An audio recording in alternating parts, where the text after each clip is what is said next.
August 1944. General Patton's Third Army is sprinting across France.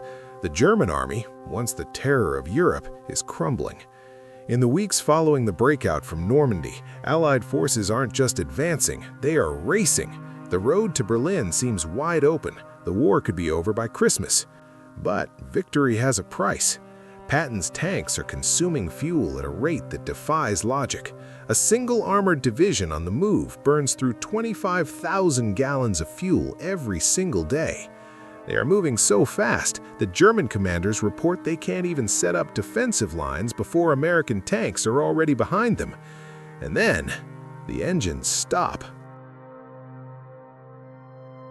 Across hundreds of miles of French countryside, the most powerful mechanized force in history goes silent. Not because of a German counterattack, not because of a new secret weapon from Hitler. They stopped because the fuel tanks were dry.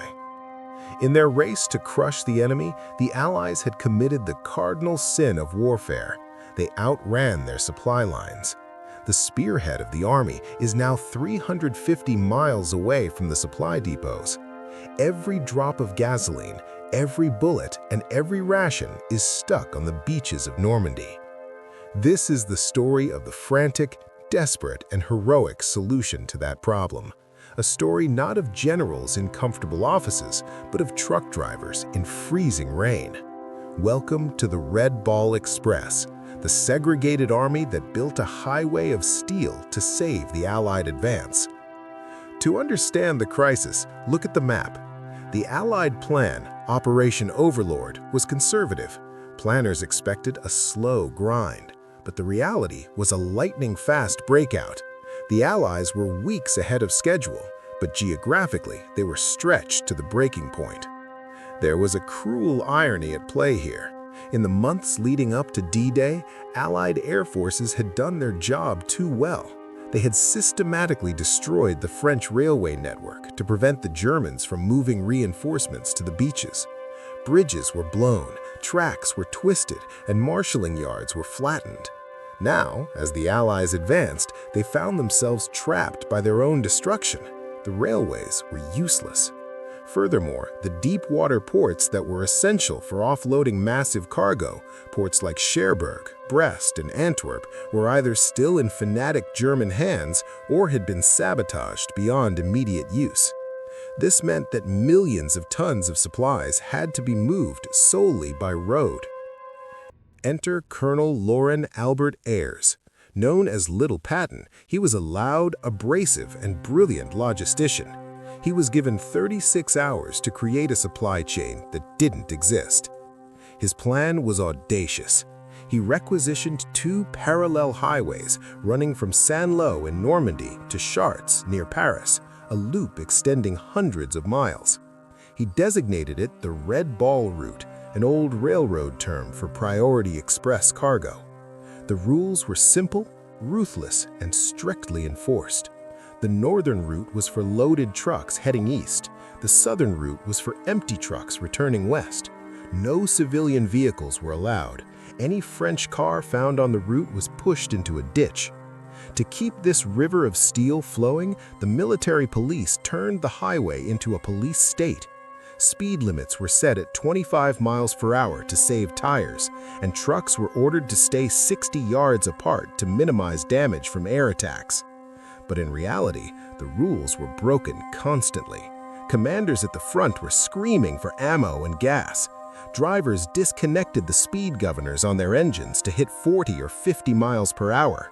The Red Ball Express became a lawless zone where the only crime was being late.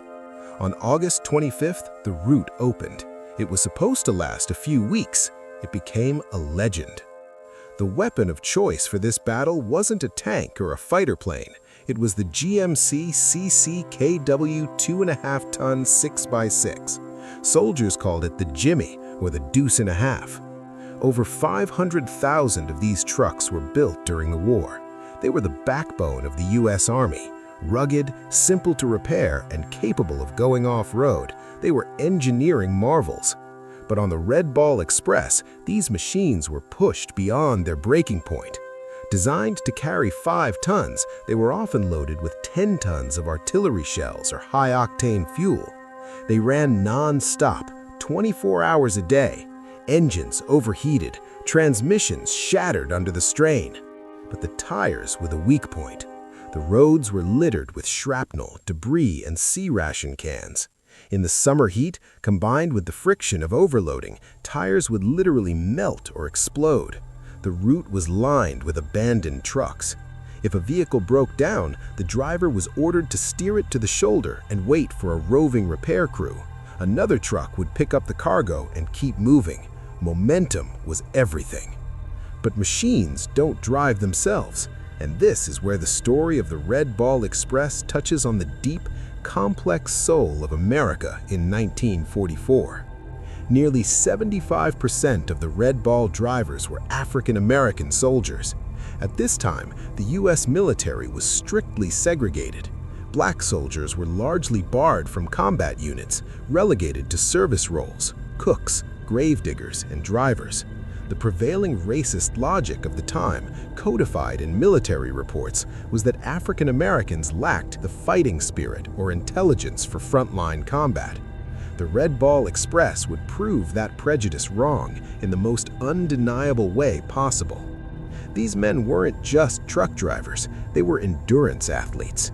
The shortage of personnel meant the standard 2 drivers per truck rule often fell apart. Many men drove alone. Shifts stretched from 10 hours to 24 hours, and sometimes to 36 hours without sleep. Hallucinations were common.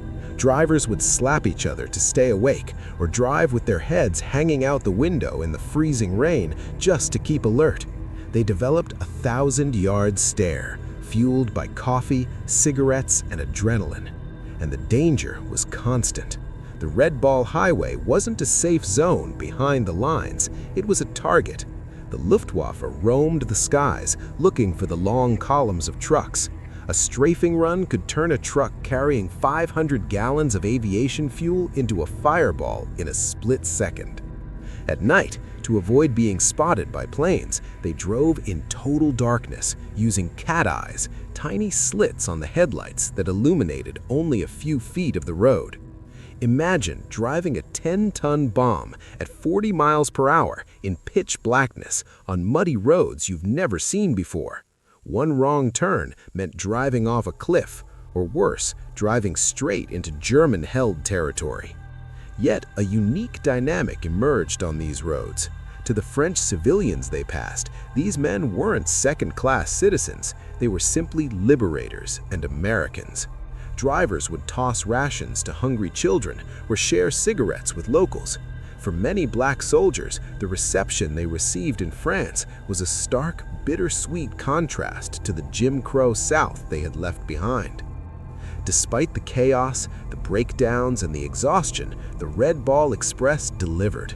At its peak, nearly 6,000 trucks were on the road, delivering 12,500 tons of supplies every day.